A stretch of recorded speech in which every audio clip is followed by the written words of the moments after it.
Assalamu alaikum students. How are you? I hope you are fine and in the best condition of Iman and health. Today our lecture number 22, grade 3, subject English.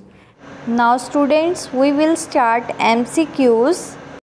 Question number 1 is choose the correct option. आपने correct option को choose करना है. Number 1 is I walked.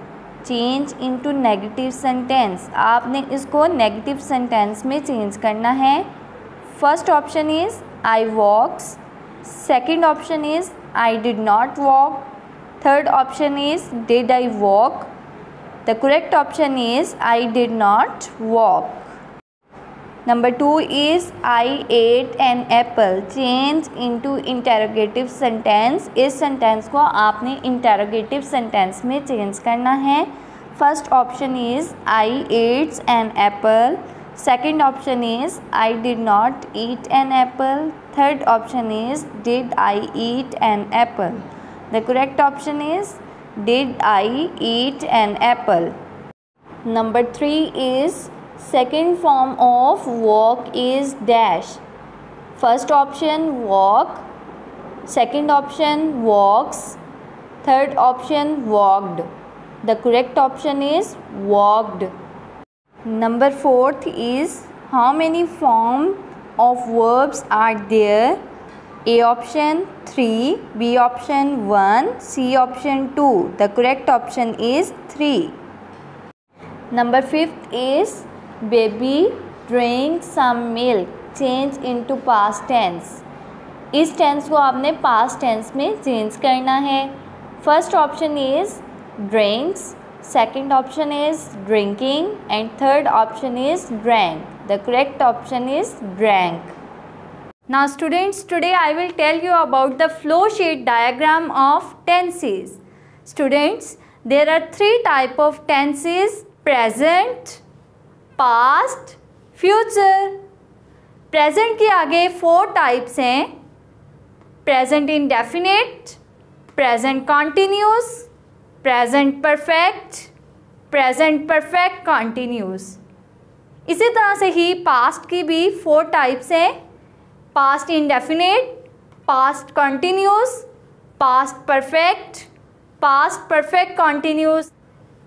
Future की भी 4 types हैं: future indefinite, future continuous, future perfect, future perfect continuous. Students, previous lecture में हमने present indefinite tense के बारे में डिस्कस किया था. अब हम पास्ट इंडेफिनिट टेंस के बारे में डिस्कस करेंगे.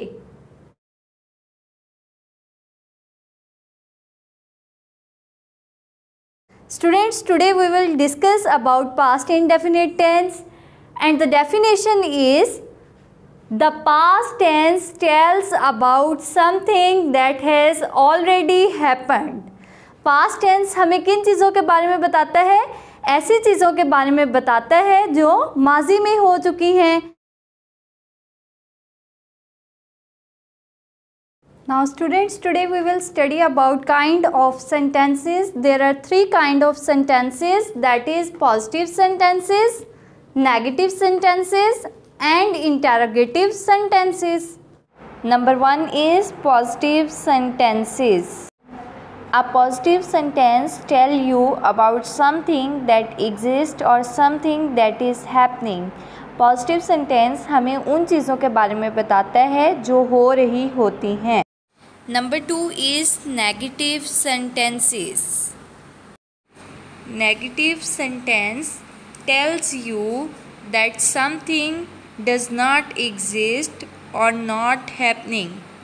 Negative sentences हमें उन चीज़ों के बारे में बताता है जो नहीं हो रही होती. Number 3 is interrogative sentences. An interrogative sentence is a sentence that asks a question. Interrogative sentence वो sentence होता है जिसमें किसी चीज़ के बारे में question पूछा जाता है.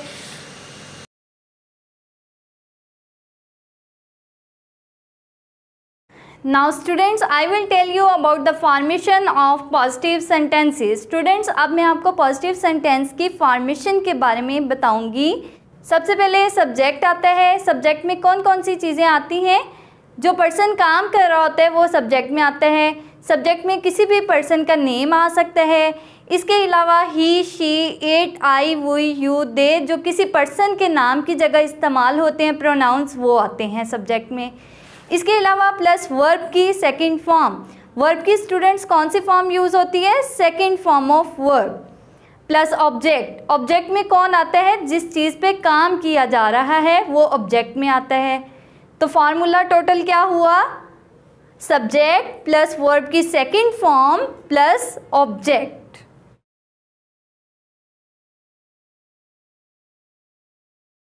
Now students, I will tell you about the formation of negative sentences. Negative sentences में सबसे पहले सब्जेक्ट आता है।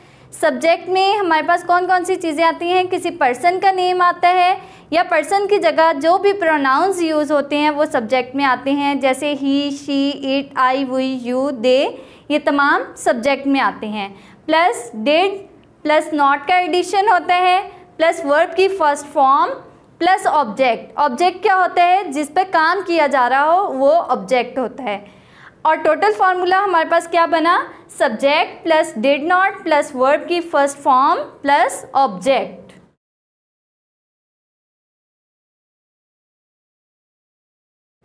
स्टूडेंट्स, इंटेरोगेटिव सेंटेंसेस में हमारे पास सबसे पहले डिड आता है।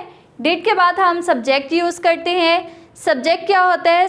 सब्जेक्ट में किसी पर्सन का नेम आता है या प्रोनाउंस जो किसी पर्सन के नेम की जगह यूज़ होते हैं। और प्रोनाउंस कौन से होते हैं? He, she, it, I, we, you, they. Plus verb की फर्स्ट फॉर्म यूज़ होती है प्लस ऑब्जेक्ट। ऑब्जेक्ट क्या होता है? जिस पर काम किया जा रहा हो। और टोटल हमारे पास फार्मूला क्या बनता है?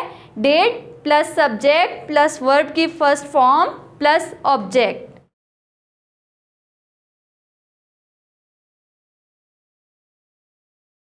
Now students, I will tell you about the examples of positive sentences. अब स्टूडेंट्स मैं आपको पॉजिटिव सेंटेंसेस की एग्जांपल्स बताऊंगी। First example is I wrote a letter. इसमें आई हमारे पास सब्जेक्ट है, रोट हमारे पास सेकंड फॉर्म ऑफ वर्ब है और लेटर हमारे पास ऑब्जेक्ट है। Second example is Ali played. इसमें अली हमारे पास सब्जेक्ट है और प्लेड हमारे पास वर्ब की सेकंड फॉर्म है।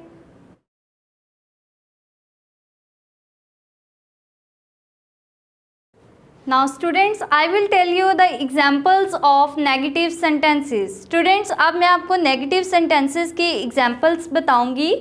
First example is I did not write a letter. इसमें आई जो है वो सब्जेक्ट है। डिड, आई के बाद क्या आएगा? डिड, उसके बाद नॉट आएगा, उसके बाद हमारे पास right first form of verb है और लेटर ऑब्जेक्ट है। Second example is Ali did not play. इसमें अली हमारे पास सब्जेक्ट है, अली के बाद हमारे पास डिड आएगा, डिड के बाद हमारे पास नॉट लगेगा और उसके बाद प्ले जो है वो हमारे पास ऑब्जेक्ट है। Now students, I will tell you the examples of interrogative sentences. Interrogative sentences में हमारे पास सबसे पहले did आता है, उसके बाद हमारे पास सब्जेक्ट, सब्जेक्ट में हमारे पास क्या है? आई, उसके बाद हमारे पास वर्ब की फर्स्ट फॉर्म, वर्ब की फर्स्ट फॉर्म क्या है? राइट आ लेटर। लेटर जो है वो हमारे पास ऑब्जेक्ट है। Did I write a letter. उसके बाद हमारे पास सेकंड एग्जाम्पल है डिड। सबसे पहले हमारे पास डिड आता है, उसके बाद हमारे पास अली जो है वो सब्जेक्ट है हमारे पास और प्ले जो है फर्स्ट फॉर्म ऑफ वर्ब है। Did Ali play. और लास्ट में इंटेरोगेटिव सेंटेंसेस के क्वेश्चन मार्क आता है।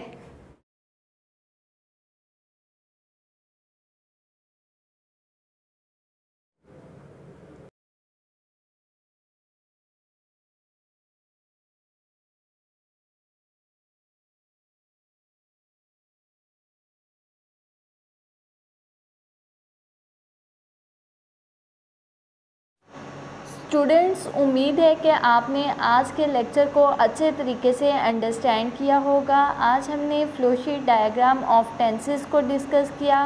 इसके अलावा काइंड ऑफ सेंटेंसेस को डिस्कस किया, पास्ट इंडेफिनिट टेंस की डेफिनेशन और उसकी एग्जांपल्स और उसकी फॉर्मेशन को डिस्कस किया। नेक्स्ट टाइम हम अपना नेक्स्ट टॉपिक स्टार्ट करेंगे। God bless you. अल्लाह हाफिज़। जज़ाकल्लाह।